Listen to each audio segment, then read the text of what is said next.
اور کمانے کے سلسلے میں اسلام کا ایک رویہ بتا دوں. فقہ اسلامی اور اہل بیت نے جو سکھایا ہے وہ بتا رہا ہوں، کان کھول کے سنیے گا، اور جو کہہ رہا ہوں کہا سنا یاد رکھیے گا، بھلا نہ دیجیے گا، ٹھیک ہے؟ ہمارے ہاں جو کلچر ہے ایک عرصے سے، اس میں سب سے پہلے بچوں کو تیار کرتے ہیں ملازمت کے لیے. کس لیے؟ سروس، ملازمت، سروس، ملازمت. اور سب سے بڑی فکر ہوتی ہے کوئی سرکاری ملازمت مل جائے. یہ فکر بنیادی طور پر غلط ہے. اسے کھرچ کھرچ کے دل سے، دماغ سے نکال دیجئے، مٹا دیجئے.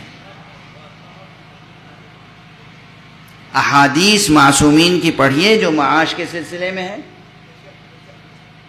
کتاب المتاجر، کتاب المکاسب اور اس کے متعلقہ جو ابواب ہیں، احادیث پڑھیں. معصومین نے بہت ہدایتیں دی ہیں روزی روٹی کے مسئلے پر، امور معاش پر. اس میں سب سے زیادہ زور دیا ہے تجارت پر. بزنس کریں، چھوٹے سے بزنس سے آغاز کریں، خود بخود اللہ برکت دے گا. کوئی بزنس ذلیل نہیں ہوتا. آپ مال رکھ رہے ہیں، بیچ رہے ہیں. بزنس میں کیا ہے؟ آپ کی خودی آزاد ہے، آپ آزاد ہیں. واضح ہے؟ آپ آزاد ہیں. یہ علت وہ ہے. یہ کیوں؟ یہ معصوم نے خود بتایا ہے. کہا جب تم اپنی محنت یا اپنا وقت فروخت کر دیتے ہو، کسی کے یہاں ملازمت کرتے ہو، تو تم گویا غلام ہو جاتے ہو، تمہاری آزادی سلب ہو جاتی ہے. اس لیے تم تجارت کرو، پہلی بات، یا پھر زراعت کرو. دوسری بات، زمین ہے، زراعت کرو. ہزاروں چیزیں زراعت کی ہیں. طرح طرح کے نئے نئے طریقے زراعت کے پیدا ہو گئے ہیں.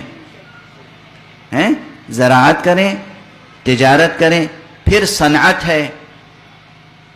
صنعت، تجارت اور زراعت کے ساتھ صنعت ہے. یہ سب معصومین نے سکھایا ہے. صنعت یہاں تک فرمایا کہ مجھے حیرت ہے کہ جس کے پاس مٹی اور پانی ہے وہ بھوکا کیسے رہ سکتا ہے.